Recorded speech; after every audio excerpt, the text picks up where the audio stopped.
Oh, hi. I want to talk to you guys about wigs. You're obsessed with them. The world's obsessed with them. I'm obsessed with them. Wig wearing seems to be more popular than ever. And I want to do a deep dive into wigs and why they are so prominent now in pop culture today. Yes, let's talk all about the history of wigs because I think it's really fascinating. Let's start at some of the earliest recordings of wig wearing, shall we?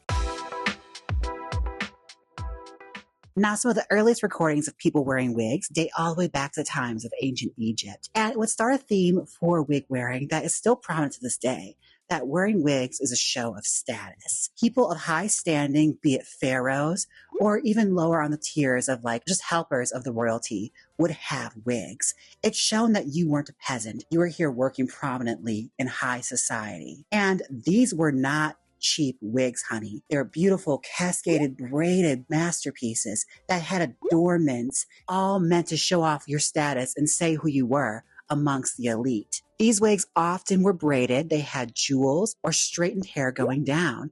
They often had beading, all sorts of adornments to decorate the hair. And they were worn to not only protect the head from the hot temperature, but to make you look more regal, which would create a theme throughout history that would expand beyond the times of ancient Egypt, even furthermore into the future. This kind of wig wearing would carry over. You can look at the hieroglyphs and see that wigs were a prominent part of high society culture. It's shown just how much wealth you had, having a full head of hair, having styled hair constantly anytime you were seen. It was a show of respect and a show of status. It let people know you were that girl, okay? Now, some of these wigs were made from human hair, animal hair, wool. Some were even made out of honey. Like, there were many advancements made in wig making back in ancient Egypt. It's really astonishing how creative people were in order to create these wigs. It's really quite remarkable. And the art of wig making would only carry on throughout the centuries. Let's actually jump across and enter a different era, because I'm ready to change my outfit and my wig. So let's talk all about Rome and the dawn of theater.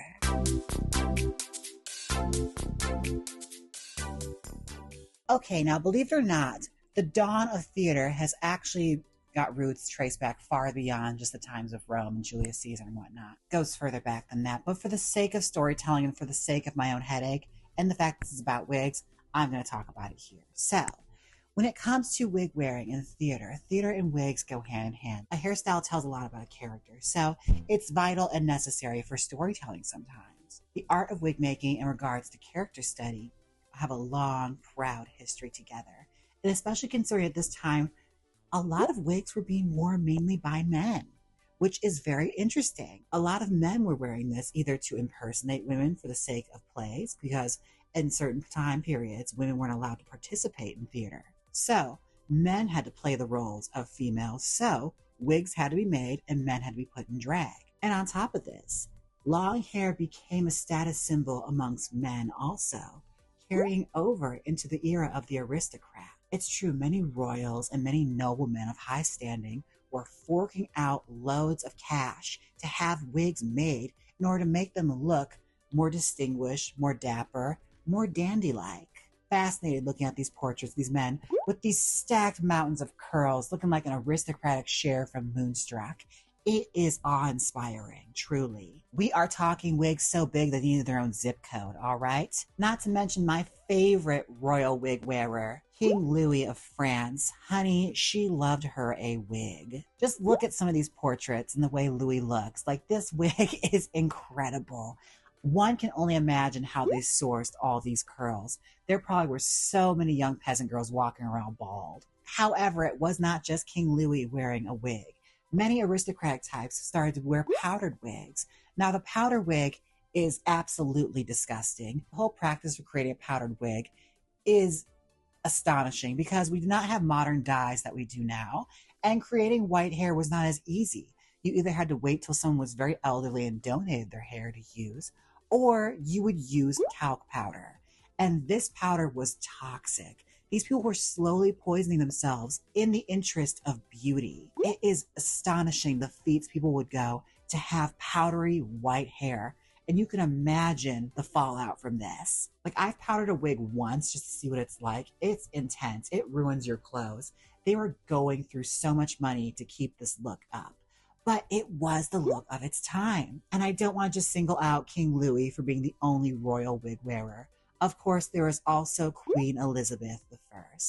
Now, her reasons for wearing wigs are a lot different. One might say it was because of your typical women's vanity, but also she had her reasons. She was very, very ill and she was losing her hair. So advancements in wig making were made in order to disguise the fact that our great queen was dying. So they would design all sorts of ways to distract people from thinking she was as ill as she was. So when you look at these portraits of her looking pale white with rosy cheeks, she's wearing a lot of makeup. And she also is wearing a bright red wig that was constructed for her. And this also brings us to some of the earliest documentation of lace front wigs and ventilating. This is a practice that has been used in the theaters for centuries. And for royals, this was developed on ventilating hair onto fine lace and putting it against the skin so that it creates a transparent barrier to look like hair is growing out of the scalp. So to the untrained eye and from a good safe distance, you could not tell that they were wearing a wig. This was magical advancements at this time, okay? And it worked. It stopped people from gossiping about Elizabeth and how sickly she was looking. Not to mention, a lot of royals were wearing these wigs because they were dealing with a lot. Hair loss, lice. Lice was a huge problem back in these days. So people would shave their heads and start wearing wigs. Now, wig wearing would carry over even into the Americas. By the time Jamestown was established, you could look at documentations from those boats of all supply and all the workers that were brought over. One of those workers was a wig maker, okay? They had someone on staff brought over to the New World to make wigs for their noblemen. Like, some traditions did not die easy. The idea of wearing a powdered wig and wearing a wig to show prestige was very much still in practice for many years. You could look at some of our earliest presidents, they were wearing wigs. George Washington, I'm looking at you, girl. Now, come the New World's formation, the idea of wearing wigs would still remain much of a thing of status amongst many noble people of high standing and lots of money. Not many common men, not many common folk could afford wigs or could afford to have them made. So they weren't readily available, nor were they a fashion. It was more inclined to just powder your own actual hair to get that look. The idea of being a hair hopper existed all the way back then. But slowly but surely, the idea of the powdered wig would fall out of fashion, and soon wigs would make a return in a big way for another medium, and that medium would be the modern burlesque theater and film. Given that I've been in this costume for quite a bit, I think it's time for a switch up. So let's return and talk all about the dawn of the golden age of film and the advancements in hair.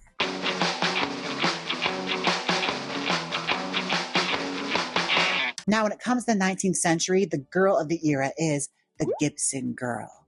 Now, wearing a lot of makeup was still not really in fashion. If you wore makeup, you were a whore or a woman of low standing, someone that wanted to stand out and stick out. So in order to combat this, since women of high society didn't want to be caught wearing a lot of makeup, they combated this by doing a lot more with their hair. So the idea of having large piled on hairstyles, big bouffants, big buns, messy bun, all sorts of wonderful hairstyles. Hair pieces were being made by the dozens. It was the rise of the halo hairpiece, the braided switch. These were some of the first earliest documentations of these hair pieces being used. In some cases, someone would use full wigs and adorn even more hair pieces on top of that in order to have this big piled hairdo without having to mud their face up with a lot of cosmetics. The Gibson girl look would slowly but surely come out of fashion, and the rise of the flapper would come, and soon theater, burlesque, and film become more and more prominent. During the decades of the 1920s through the 1950s, wig wearers were not really that prominent. It was more of a thing of secrecy. The idea of shame in wig wearing became more and more prominent. It meant that you didn't have any hair, or having to wear a wig meant something bad and shameful about yourself, because this was the rise of negative marketing, especially when it pertains to women, negative ad campaigns aimed at making women feel shitty about themselves. So there are shampoos that could regrow your hair, and worst case scenario, there were wigs that were available for you to purchase in order to cover your head and your shame. It's disgusting, but it's the world that we have, all right? Now, wig wearing was more of a practice amongst women who either were experiencing hair loss or maybe your grandma or aunt might have one. It was still very much a practice of women of higher standing who are much older and from an older time that just wanted to wear a wig out of convenience rather than going to a beauty salon and getting their hair done. One of the biggest shows we have of people wearing wigs of that era would exist in film and theater. And the advances made in wig making are astronomical. There's all sorts of documentary pieces being made about how much people have progressed in the art of creating wigs and hair pieces. The lace front wig has come a long, long way. It is being used throughout film and theater and opera. Many actresses are constantly changing their hairstyles out, especially come the 1960s. We'll get into it. As far as through the 1920s, through the late 1950s, it was more a thing women did because they needed to do it out of convenience or necessity. But you weren't supposed to know you were wearing a wig. It wasn't like the older days where people kind of had a knowledge that that's not really your hair. The emphasis on making sure nobody knew it wasn't your hair was of most importance. And it's also the rise of the gross, ripping the wig off someone's head to humiliate them bit. In popular culture, it's quite prominent, especially in comedy shows of this time. Ripping a woman's wig off or a man's toupee hairpiece off was made to shame them and humiliate them and used for high comedy. So it was instilled in the culture that wearing a wig was something to be ashamed of. Which brings us to our next era, which is honestly my favorite era. And it is rich with a lot of history that has been buried to time. Let's slip out of this movie star attire and talk all about the rise of the wig in the 1960s. Mama, welcome to the 60s. All right, the 1960s in wigs is such a rich and a wonderful time. When it comes to people wearing hair pieces, never before has there been so much documentation of women embracing the idea of wearing false hair. This can be traced back to the rise of Korean immigration to America, and with that, they brought with them wigs. Korea was war-torn at this point, and there was a boom happening in their industry where the art of wig making had made such an advancement and such progress that they were just pumping out wigs left and right. There's many fascinating articles written by women at that time who were working in these factories saying how for years they were wondering how they were always so poor and how they never had enough money to get by, despite the fact that they had mothers and grandmothers who were skilled seamstresses and textile workers. And suddenly the opportunity to create wigs happened and the industry flourished. And within the span of a few years, wigs were all over. People were obsessing over them. And with that came the rise of wig fashion and hair hopper fashion. Now, the rise of hair hopper culture, when you look at things like catalog shopping and being able to order things from home and have it delivered to you with privacy and discrepancy was a must. You could have a hairstyle within a few weeks just by mailing a check. This was peak consumerism, all right? And women were going berserk when it came to their hair because having big teased hair and wearing lots of hair pieces was all the rage. Any woman of high standing in pop culture was dabbling in this big hair, be it from movie stars to singers to people of the modern stage and elsewhere. Everyone was wearing big hair. It was the look. And honestly, it's still the look in my opinion. Now you may be wondering, what is a hair hopper? Well, shooting all the way back to the beginning of people wearing hair to show their status, this is very similar. Now, from wigs coming over to America from Korea, wigs became very readily available and very affordable. So people from working class backgrounds could now afford them, which was not the case before. You usually had to go out and have them made or get something that was of very low quality just to get by. But now you were having high quality products brought over here that you could wear and have readily available to you. So hair hopper became a derogatory term thrown at women who are from poorer backgrounds, basically saying that they were nouveau riche. It's a very rude way of saying they are either new money or they're spending all their money at the beauty salon to have a hairstyle put on their head to make them look like they're much richer than they are. Now, some of my favorite wig wearers would have to be the girl groups of the 1960s.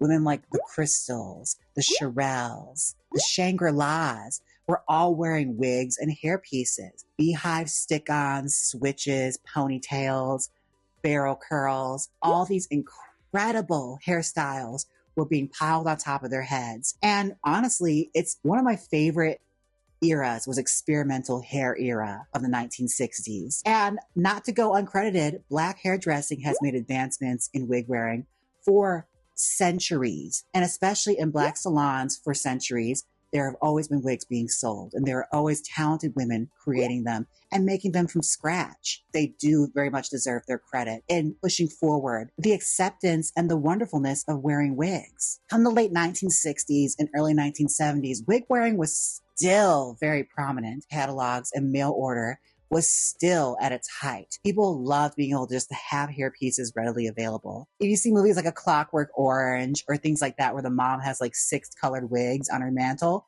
that's actually a thing. Like, it was very commonplace for women to have a rack of wigs in their closet or on their nightstand. I'm sure some of you had some grandmas growing up that would have the wig head with the wigs on them.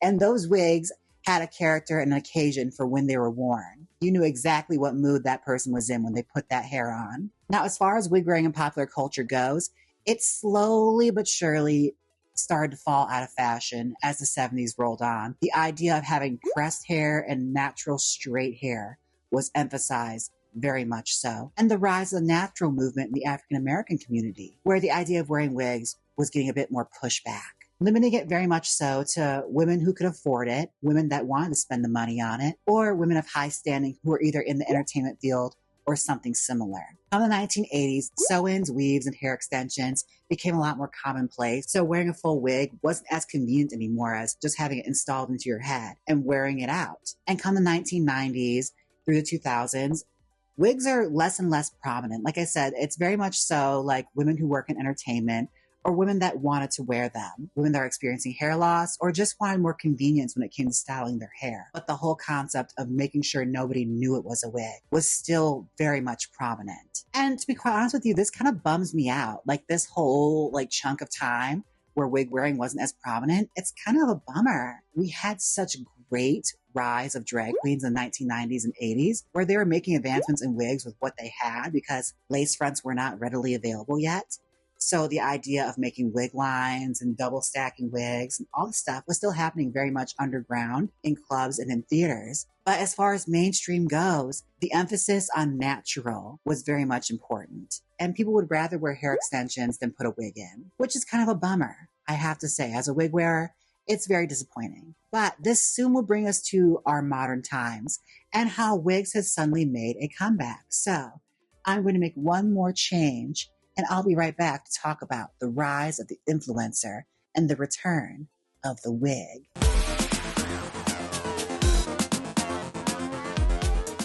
We have come to the end of our program. I want to talk about the era of the influencer and the rise again of the wig. Now, what I love about our modern era is that lace front wigs and wig wearing is actually pretty common practice and pretty commonplace. Not many people bat an eye at it. Many people know people wear wigs, and they just don't say anything about it anymore, which I think is a beautiful thing, which personally I love. Like, there should be no shame in having to wear a wig or wanting to wear a wig. Like, truly is nobody's business but your own. And with influencer culture, I must say, the popularization of wearing wigs being more commonplace is wonderful.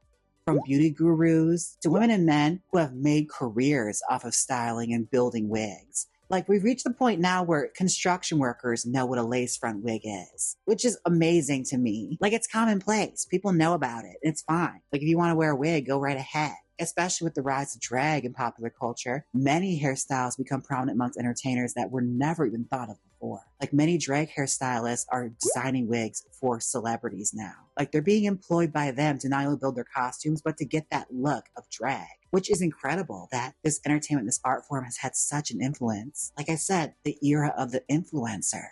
It comes in all shapes and sizes and all career paths. A lot of modern day celebrities have made wig wearing a very commonplace in practice. And no, I'm not crediting Kylie Jenner. She didn't start the wigs. But she is one of the prominent wig wearers that has made it, acceptable for people to wear wigs and people not to really bat an eye at it. Be it from rappers like Doja Cat to Nicki Minaj to many more that just have worn beautiful, gorgeous units and have normalized the practice of wearing hair the way you want to wear it. And the art of hairdressing has advanced so beyond my wildest dreams. People are constantly innovating, constantly finding new ways of dressing hair. So much so that we have reality shows based around hairdressing now. Like, that's incredible to me. And the art of wig wearing goes beyond just people in the entertainment world. Like, many women wear wigs in their everyday lives just to recover from hair loss or just for convenience. The rise of companies like Raquel Welch and even ones that were started so far back as the 1970s and 60s, like Ava Gabor, are still going strong, providing wigs for women that just want to like cover their heads and feel a little better about themselves. It's not about shame. It's about confidence, self-confidence, being able to look in the mirror and feel pretty again, which is such a small thing in the eyes of many. But for someone going through that, be it hair loss or just wanting a hairstyle that makes you feel good about yourself, is important. And I'm glad that it's not shamed anymore. And those that do are properly called assholes, like they are. Now, I hope you enjoyed this video of me talking about the history of wigs and wig wearing and why people wore them. I hope it helped open your eyes and made you interested in why we do this. Like, why are wigs so important? Why is hair so important? And why do people put so much emphasis on it? I have to give a huge thank you to my subscribers for watching this, especially my wiglets. Thank you so much. In fact, I think I'll take a special moment for you right now. Roll it! And I want to give a special thank you to my wiglets. Jacob, Ernie, Duke, Just BKZ, Vera, myself, Pearface, Steve, So Many Kitties, JT, Christine, Curtis, Miss Mosey D, Romeo and Juliet, Rose, Darth Curray, Catalina, Miss Lansing, Maureen, Veronica, Molly, Carl, Dolores, Loreza, Martha, Harmon, Astro, B-Rex, Matthew, Roger, Tyler, Brian, Margarita, Adam, Samuel, Michael, Becca, Chrissy, Akoni, Jason, JJ, Nisi, Roy, Anita, Selena, Ricky, Dirkus, Myron, Daniel, Gwendolyn, Andrew, Pack, Eliza, Ember, and Sponge King. Wait, did he unsubscribe? Oh, I see. He just wanted his name read last. He's so extra. Thank you so much, wiglets. Ugh, you kids keep me young. Now, I loved doing this kind of sit down, just like discussion video. I've wanted to do this for a long time because I just have a lot of things on my mind that I want to talk about that don't have to necessarily require me styling a wig. Sometimes I just want to talk about things. And this has been something I've always been fascinated by and just wanted to share a little bit with. So hopefully you guys liked it. And I hope to do more in the future. All right. Please have a discussion with me down below. If I missed anything out or if there's an ear that you love that I did not mention, please leave it down below. I'd love to hear it. I'm always interested in learning. And I understand that sometimes things get left out or sometimes I'll forget stuff. And that's okay. I'm always open to learning new things, or being corrected is also cool. Anyways, thank you guys so much for watching. Don't forget to like, comment, and subscribe. And until next time, bye. Click here and watch Iconic Brunettes, Betty Davis, or listen to my new single, Hot Topic, which now has a fabulous visualizer. Come on, click it, you know you want to. If you don't click it, you're super, super lame. So click it.